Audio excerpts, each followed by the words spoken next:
안녕하세요. 뉴스로 바라본 세상 잡초근성입니다. 오늘은 노인에 관련된 이야기를 좀 해보려고 합니다. 노인의 연령을 올리려고 합니다. 상향을 하려고 한다 이 말인데요. 예전부터 이러한 움직임은 계속 있어 왔어요. 하지만 근래에 들어서는 조금 더 구체화된 증거 자료와 여러 가지 타당성 제시를 하면서 이것 봐, 노인은 앞으로 70살은 먹어야 노인이야, 이렇게 말하면서 우리에게 다가오고 있다 이 말입니다. 이게 단순히 노인의 문제일까요? 아니에요. 제 이야기를 들어보시면 젊으신 분들 아니면은 뭐 중년층, 장년층 모든 세대에 아우르는 사회 전반의 문제다. 이런 걸 조금 알 수 있는 뉴스들이 있어서 제가 지금부터 천천히 설명드리도록 하겠습니다. 먼저 노인에 관련된 문제를 우리가 이해를 하려면 조금 냉철하게 접근을 해야 돼요. 그게 무슨 말이냐면 이게 갈등의 문제가 될 수가 있습니다. 호남과 경상, 우리 지역 갈등이 있죠. 남자와 여자, 남녀 갈등, 젠더 갈등에 대한 문제도 있습니다. 수도권과 지방, 근래 들어서 새로운 지역 갈등이죠. 신지역 갈등이 있고요. 좌파하고 우파, 뭐 정치 갈등, 여러 가지 갈등이 있는데 노인에 관련된 정책은요. 젊은 층과 노년층, 세대 갈등으로 이어질 수 있는 그러한 문제예요. 이거를 우리가 단순히 나는 아직 젊으니까 노인분들, 노년층은 나랑은 완전히 다른 사람이야. 나랑은 해당 없는 사람이야. 저런 사람들에게 왜 세금을 퍼주는지 이해를 못하겠어. 이런 식으로 이분법적으로 접근하지 마시고 조금은 오픈마인드로 나도 저렇게 되는구나. 나도 나이를 먹는구나. 내가 어떠한 역할을 해야 되는구나. 조금 마음을 열고 같이 한번 보도록 하겠습니다. 잠깐 구독, 좋아요 잊으신 거 아니겠죠? 최신 뉴스가 나왔어요. 노인 연령 논의가 본격화됐다고 합니다. 기초연금이 70세로 상향을 하자. 그렇게 되면은 뭐 세금이 어쩌고저쩌고 돈이 남고 어쩌고저쩌고 이야기가 나왔어요. 자, 여기서 일단은 노인 연령에 대해서 우리가 먼저 알아보고 넘어갈게요. 노인, 보통은 65세를 지금은 기준으로 삼고 있습니다. 국민연금, 기초연금, 노인 장기 요양보험, 경로 우대제도, 노인 맞춤 돌봄 서비스, 여러 가지 뭐 어찌됐건 뭐 돈이 나오든 아니면 우대를 해주든 65세를 기준으로 지금 움직이고 있단 말이에요. 이거를 70세로 올리자, 상향하자, 이러한 움직임이 나온 거예요. 그러면서 일단은 국가에서 여러 가지 이유를 얘기를 했어요. 그게 뭐냐? 먼저 기대 수명이 올라갔다. 옛날처럼 환갑이 넘으면은 막 잔치해주고 박수 쳐주는 그런 세상이 아니다.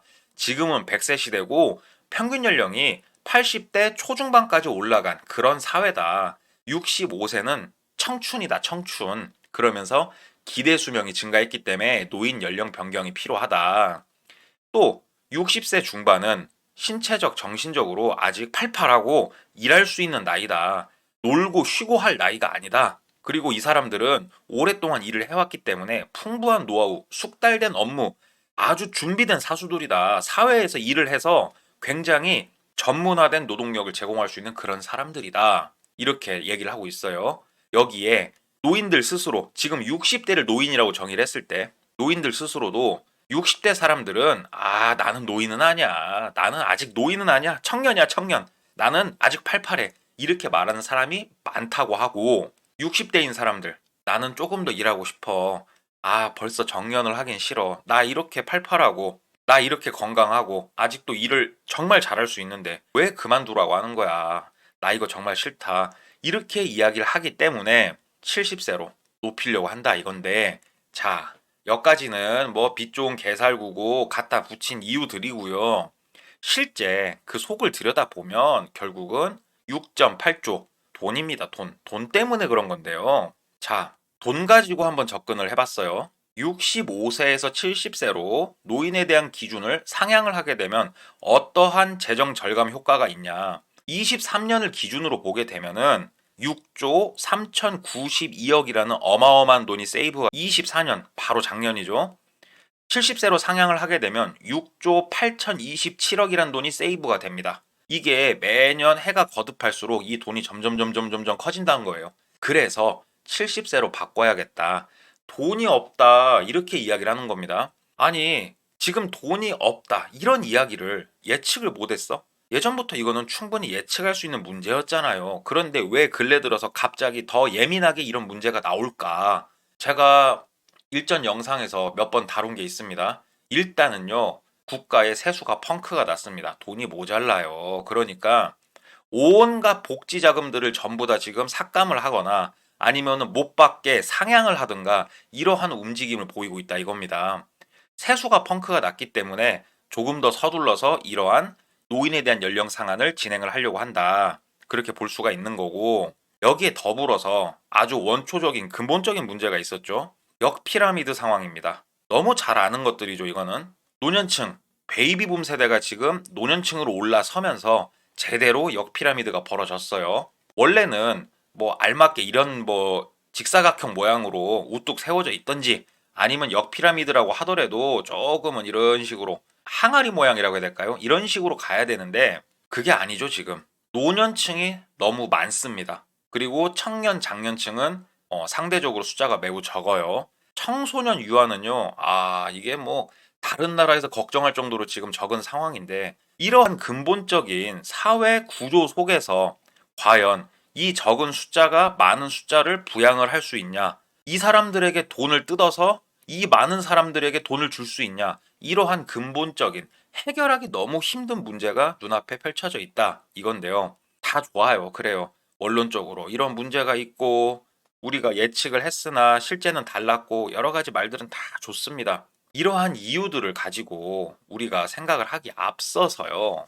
일단은 노인에 대한 정의, 노인에게 돈을 주는 게 왜 중요한가 이런 것들을 좀 보고 그 다음에 청년, 장년층 이들은 그러면은 문제가 없냐, 힘든 게 없냐 이것도 다 같이 봐야 돼요. 그래서 제가 이야기 초반에 뭐라고 말씀드렸습니까? 노년에 국한된 문제가 아니다. 청년층, 장년층 전 세대가 아우르는 문제다. 그래서 제가 지금 말씀을 드린 건데, 자, 일전에 제가 한번 영상에서 써먹었던 자료예요.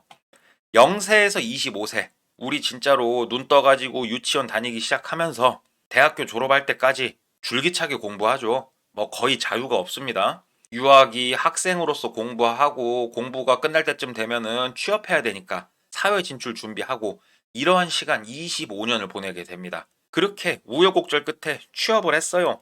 그러면 뭐 해야 됩니까? 결혼해야 되죠. 애 낳으면 애 키워야 되죠. 부모님이 나이가 이제 들어감에 따라서 부모님 봉양해야 되죠. 그 가운데 내 집도 하나 마련해야 되죠. 차도 사야 되죠. 정말 할 게 많습니다. 이러한 활동을 40년을 하게 됩니다. 정말 긴 시간을 하게 돼요. 이렇게 65년을 뼈 빠지게 고생하고 그 다음에 맞이하는 게 66세입니다. 자, 65세라고 봐도 되고요. 이때부터 노인으로 좀 인정을 해주겠다. 국가에서 뭐 돈도 더 주고 여러 가지 혜택을 좀 주겠다. 이거예요.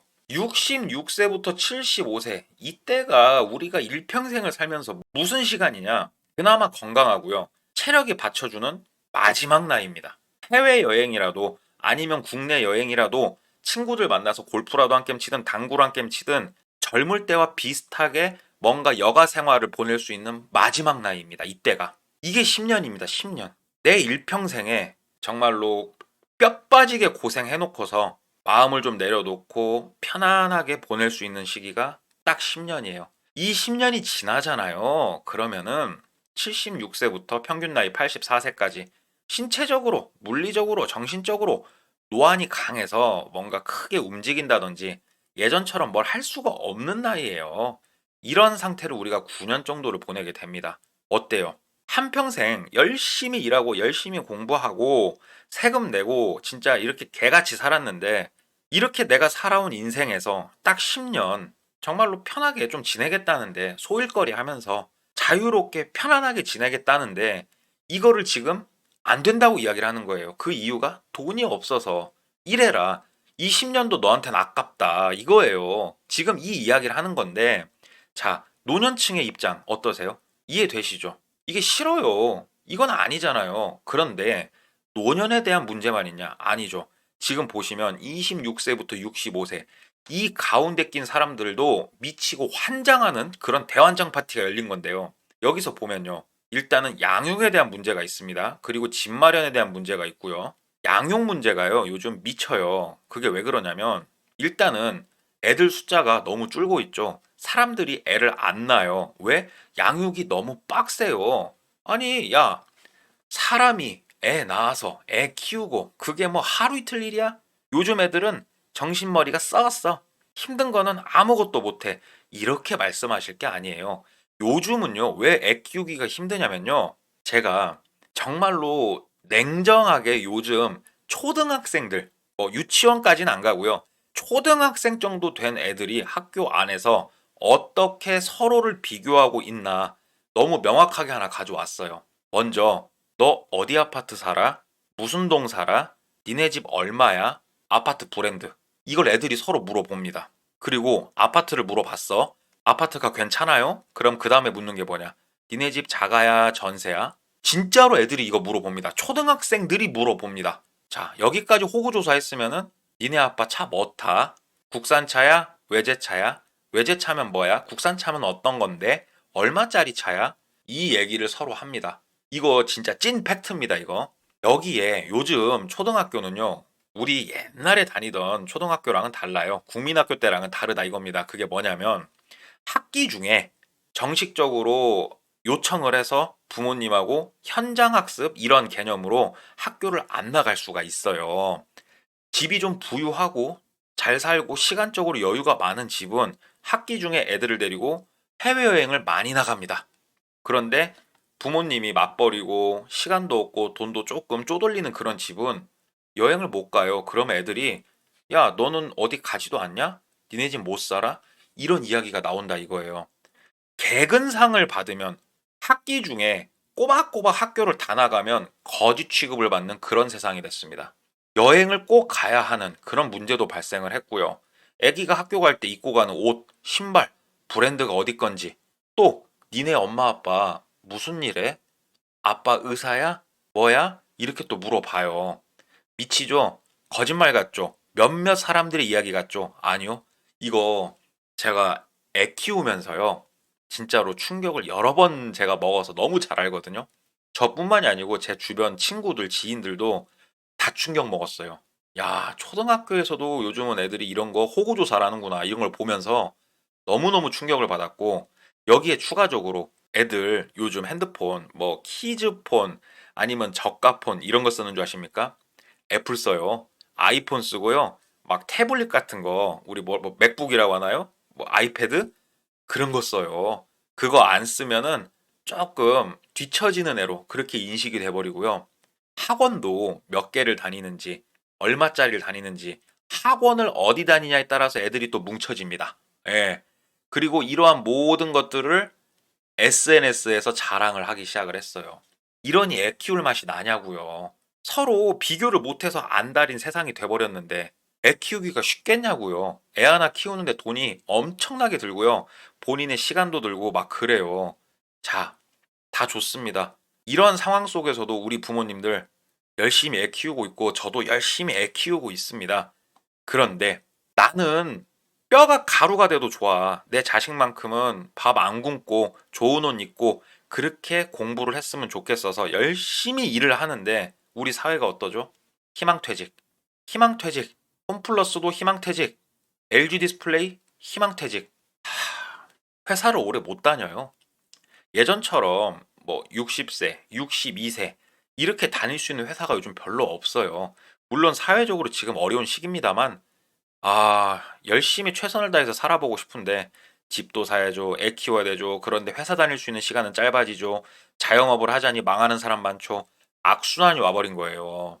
그러니까 젊은 층은 젊은 층대로 먹고 살기가 너무 힘든 거예요. 그런 와중에 노년층까지 지금 본인들이 책임을 져야 되는 그러한 사회 구조가 돼버렸고 노년층은 노년층대로 진짜로 개같이 일했는데 나한테 10년이라는 시간을 못 주냐. 니네 너무한다. 이런 말이 나오는 거고 이런 상황인 거예요. 그러니까 단순히 노인들의 지금 뭐 연령을 상향을 하겠다 뭐 여기에 대해서만 우리가 포커스를 맞출 게 아니고요. 사회 전반적으로 아주 뭔가 잘못된 그러한 방향으로 지금 흘러가고 있는 건데요. 정리를 해보자면 노인 연령 변경, 그러니까 상향이죠. 노인 연령 변경의 이유가 진짜 여러 가지 이유를 갖다 붙이고 있습니다만 명확한 이유는 돈이 없어서예요. 돈이 없어서. 돈 주기 싫어서고 이러한 돈을 결국은 책임지고 떠 안아야 되는 청장년층은 할 게 너무 많아요. 애 키우기도 힘들고요. 집 사는 것도 부동산 가격이 너무 올라서 돌아버립니다. 빚더미 속에 갇혀서 허덕허덕 할 수밖에 없는 사회 구조가 만들어졌고요. 그럼에도 열심히 살아보고자 발버둥을 치는데 희망퇴직을 때려버린다든지 정리해고를 한다든지 일하기도 힘든 세상이 되어버렸어요. 자, 열심히 일한 젊은이, 열심히 한평생 살아온 노인분들 모두가 힘들다면 그게 도대체 누가 잘못한 겁니까? 무엇이 문제인 겁니까? 저는 단연코 말하는데 이건 국가가 문제인 겁니다. 다들 열심히 살았는데 행복할 수가 없다면 그건 국가 잘못이죠. 이러한 국가가 어떠한 행태를 보이고 있냐? 부동산 폭등이 지금 현재 가장 큰 문제고 우리나라에 어떻게 보면 좀 먹고 있는 미래를 어둡게 하고 있는 그러한 문제죠. 부동산 폭등 문제는요. 애써 모른 척합니다. 아직은 괜찮다고 말하고 있고요. 국민연금 돈 야금야금 빼가지고 여러 가지 부동산 문제로 말미암은 환율이라든지 급한 불들을 그 돈으로 끄고 있습니다. 우리의 노년을 책임져야 될 돈으로 본인들이 싸질러 놓은 똥을 치우고 있다. 이게 국가가 지금 하고 있는 짓이고 이러한 나쁜 짓을 하고 있는 국가가 한평생 일한 국민의 노후는 신경을 안 써요. 상황에 따라서 오락가락합니다. 주머니에 돈 좀 있으면 야야 돈 좀 줄게. 입 닥치고 있어라 그러고 주머니에 돈 떨어지면 넌 노인이 아니야. 좀 더 나이 먹고 일로 와. 이따위로 말하고 있는 게 지금 현재 대한민국이다. 노인 연령 상향 언젠간 해야죠. 의료기술이 좋아졌고 영양 상태가 좋아지면서 기대 수명이 많이 올라갔죠. 언젠가는 노인 연령 상향해야죠. 그런데 상향을 할 때 돈 문제 때문에 노인 연령 상향을 하겠다? 이거는 잘못된 거라고 저는 그래서 생각을 하는 겁니다. 우리가 노인, 젊은이 이런 식으로 이분법적으로 뭔가 세대 간에 갈등적으로 접근하지 마시고 한번 내가 노인이 될 수도 있는 거고 젊은이로서 내 삶이 왜 이렇게 팍팍하나 나 역시 열심히 살고 있는데 여러 가지 것들을 제가 말씀드린 것들 총체적으로 생각을 해보시면 국가가 이거는 정말 잘못하고 있는 거다. 저는 그렇게 생각이 돼서 여러 가지 팩트에 기반한 뉴스와 저의 사견을 더해서 여러분들한테 오늘 이야기 전달드렸습니다. 오늘 이야기 유익했다면 구독, 좋아요 부탁드리고요. 아래 보이는 메일 주소로 여러분 일상에 많은 이야기 제보 부탁드리도록 하겠습니다. 저는 또 잘 준비해서 다음 시간에 찾아뵙기로 하겠습니다. 이상 잡초근성이었습니다. 감사합니다.